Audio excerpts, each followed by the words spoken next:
A gente está sujeito a, em qualquer momento, sem querer, pisar em falso. Mas a gente pode se arrepender, a gente pode se consertar. A gente pode se redimir. Porque o único juiz é Deus, né? Jesus. Ele é o único que pode juiz. E fazer diferente. Né? Sempre nos consertamos e fazemos diferente. De forma diferente. E ainda bem que a gente pode Ainda bem que o Criador dos céus e da terra permite isso. Que não é humano e é o próprio Deus, ele nos dá essa oportunidade todos os dias. Graças a gente se consertar, de falar assim, epa, tu tá errada nisso aqui, ó, conserta. E com o tempo nos tornarmos assim pessoas melhores. Melhores. Porque o que a gente aprende e o que eu tenho aprendido é cada dia me tornar uma pessoa melhor. Antes do luto, já, bem antes. E com o luto, para quem passa, sabe que você nunca mais é a mesma pessoa. Você se torna diferente. Você tem mais empatia do que antes. Você olha, você se coloca mais no lugar do outro. Você é mais empática. Você se torna mais empática.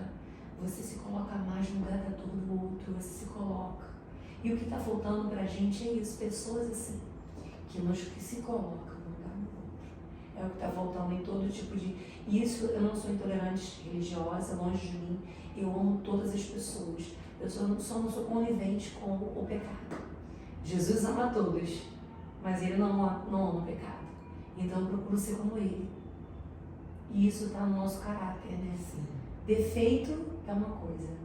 Defeitos. Caráter não. Desvio de caráter já é outro parâmetro, né? A gente está indo para outro lugar.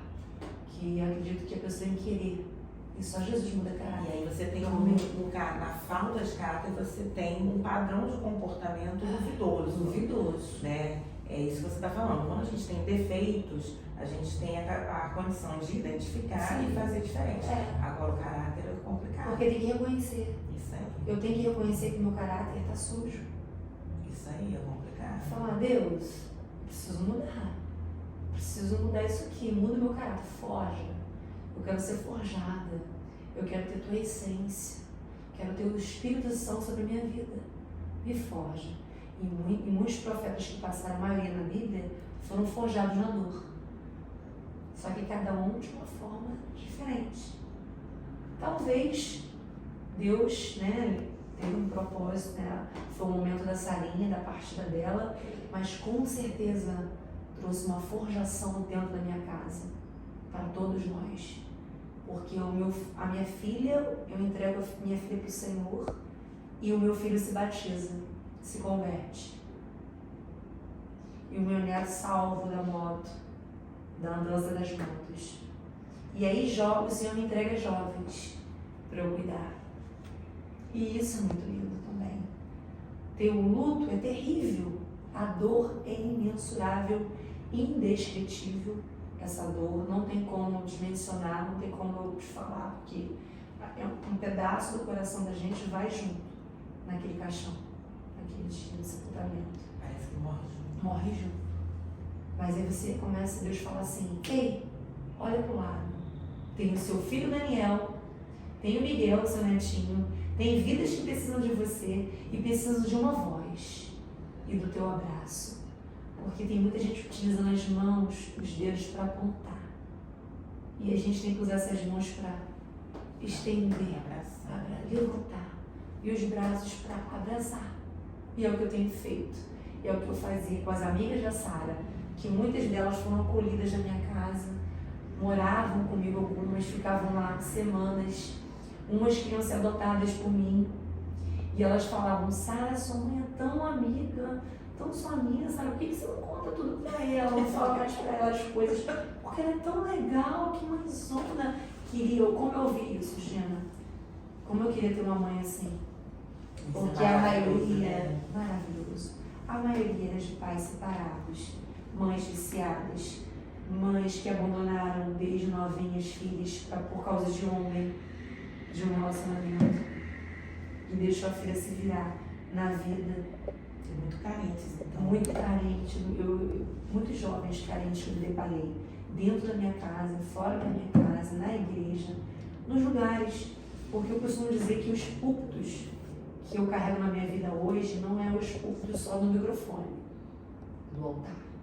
É o púlpito do morador de rua que eu fiz esses dias, um grupo que a gente saiu para entregar o alimento, o agasalho para moradores de rua, onde eu abracei, aonde a gente joga não tem nojo, aonde a gente senta para ouvir, para ter aquele corpo a corpo, sabe?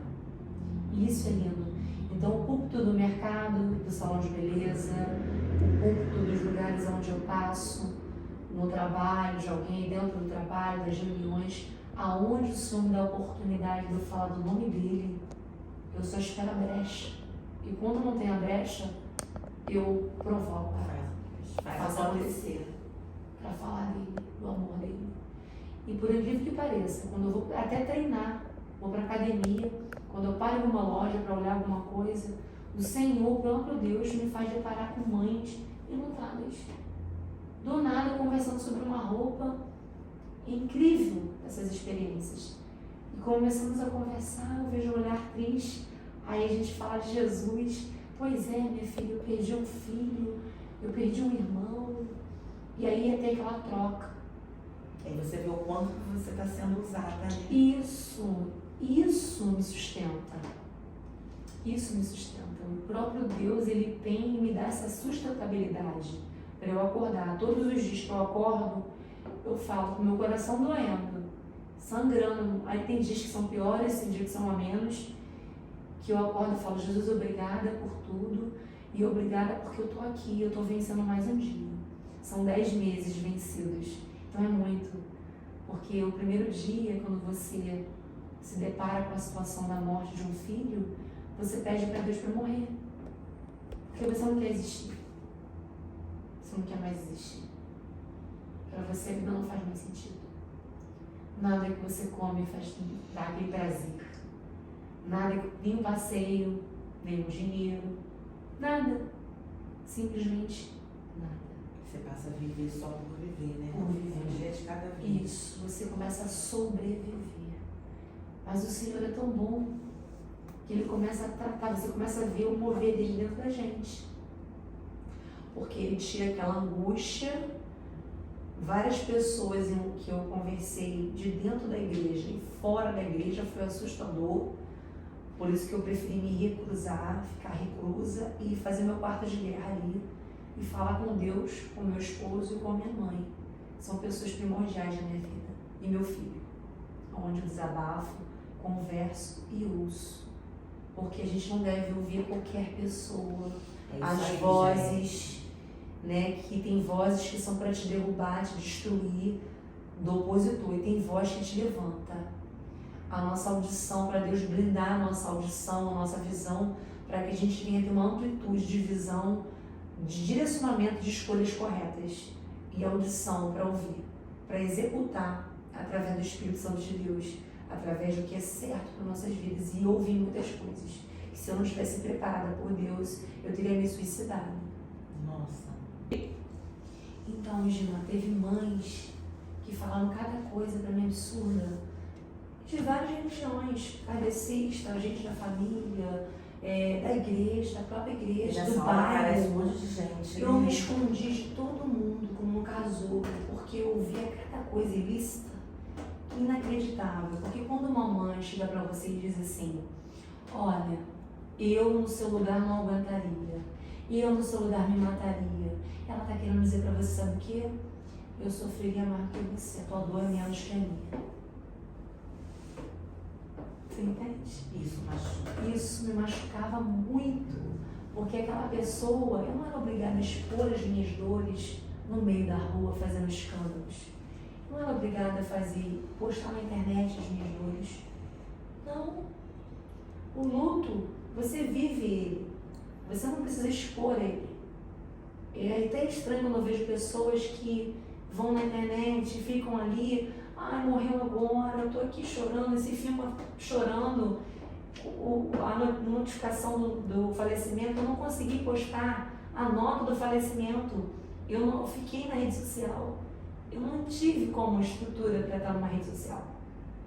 Então, quando uma pessoa chega para você e fala para você que você precisa ser forte, que você tem que suportar, porque Deus quis assim. Porque, por que a sua filha correu tanto na moto? Poxa, ela sabia que tinha um filho, né? Por que ela vivia correndo? Então isso nada foi aplausível aos meus olhos e muito menos acolhedor. Porque o que uma mãe precisa, como toda mulher, né, mediante o que passa na vida, é de acolhimento. Acolhimento, porque a gente passa as diversidades no casamento, em outras áreas da nossa vida, problemas com o filho rebelde e tudo isso. E o que uma mulher precisa? Ser ouvida, acolhida, amada e ajudada. Porque historicamente a sociedade já nos julga tanto, né? Tanto. A gente já tem uma história de tantos apontamentos. Os homens têm tanta liberdade para tanta coisa, até em termos de traição. O homem que trai é lindo. O homem que faz, nossa, é maravilhoso, mas a mulher, ela só volta a ser apedrejada. Não, e eu falo para essa daqui, né? Porque a gente tende a passar os nossos conhecimentos para frente. Sim. Né? Porque o que eu falo para ela, para os meus alunos, para minhas alunas, o passado a gente não consegue mudar. A gente consegue mudar daqui para frente. Nem né? Deus lembra mais do passado. Nem isso a gente não consegue, não adianta. Nem Deus ele lembra. O que eu falo é o seguinte, a nossa sociedade, né, aproveitando esse gancho que você falou, dessa liberdade que os homens têm. O homem, quando ele tem algum relacionamento extraconjugal, seja, né, na época do namoro, do noivado, do casamento, enfim, outro relacionamento que foge daquela normalidade do que ele quer para ele, do que ele está ouvindo. Ele flertar, casar, flertando as mulheres. A nossa sociedade tende a julgar a mulher que está do lado dele, né? Que é corna, que é isso, que é trouxa, que é aquilo. Ela deve ser culpada e ainda se torna culpada pela traição do homem. Isso aí, quantas mulheres entram nesse abismo achando que a culpa é delas. Porque eu tô feia, porque a outra é melhor do que eu. Aí começa a vir umas paranoias que adoecem. Que eu encontro mulheres que eu trato depressivas por conta do marido.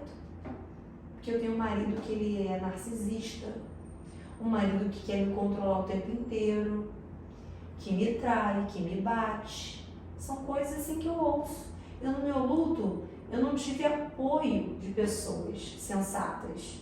Então, para mim não arriscar minha saúde mental, e o que eu fiz? Passaram-se 4 meses, eu e minha mãe, meu marido, a gente começou a buscar se revestir da palavra de Deus, voltar, porque a gente tinha um culto do lar, além da igreja que nós congregamos, que é a comunidade evangélica Santa Terra Ferida.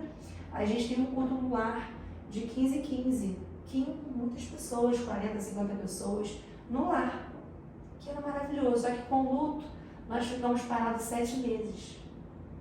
Então, esse período que a gente parou, do culto do lar, a gente procurou o quê? Se revestir. Porque a gente precisava buscar para jorrar. Porque uma pessoa ferida não cura outra. A gente tem que estar curada para poder curar. Eu precisei liberar um perdão para o rapaz, porque ele era um namorado, ele estava sem capacete, ele não tinha uma cuida, né, na cabeça da gente que é a mãe, do que a gente vê da verdade real, nua e crua, é que o capacete é para ser usado. E nem ele e nem ela tinham capacete. A velocidade que ele utilizou com ela, sabendo que ela era mãe, que ela tinha um filho, tinha família. Ele não tinha mamãe, não tinha pai, mas a Sara tinha. E ele sabia o quanto ela era família. Aí teve pessoas que falaram assim, poxa, mas por que ela não pediu para diminuir a velocidade? Porque ela amava correr, ela era destemida. Mas naquele momento ali era um momento normal. Ela estava indo para a casa dele, fazer um lanche, um rancho novo, e ia para a casa dele. De costume, de 15 em 15 ela fazia isso. O fim de semana que o Miguel ia para a casa do pai, ela ia para a casa do namorado. E era uma coisa já de comum acontecer. Teve pessoas que falaram assim, nossa, que horrível, foi dando grau, né? Ela deu um grau, eles deram grau. Não, gente, não foi dando grau. Em nome de Jesus, eu tive que o Rancho Novo fez uma homenagem para ela, com a foto dela. Não teve do rapaz, teve dela para ela, uma homenagem que fizeram que muita gente conhecia ela. E colocaram lá. E tinham alguns comentários que são horríveis que uma mãe lê. Né? Eu não lia no início, aí depois quando eu fui me reconstruindo, tive mais força, né, para poder ler, eu fui lá ler e coloquei minha palavra lá. Falei assim, antes de vocês comentarem algo, aqui é a mãe da Sara. Procurem saber da verdade, porque eu tenho todos os vídeos aqui. Então, existe processo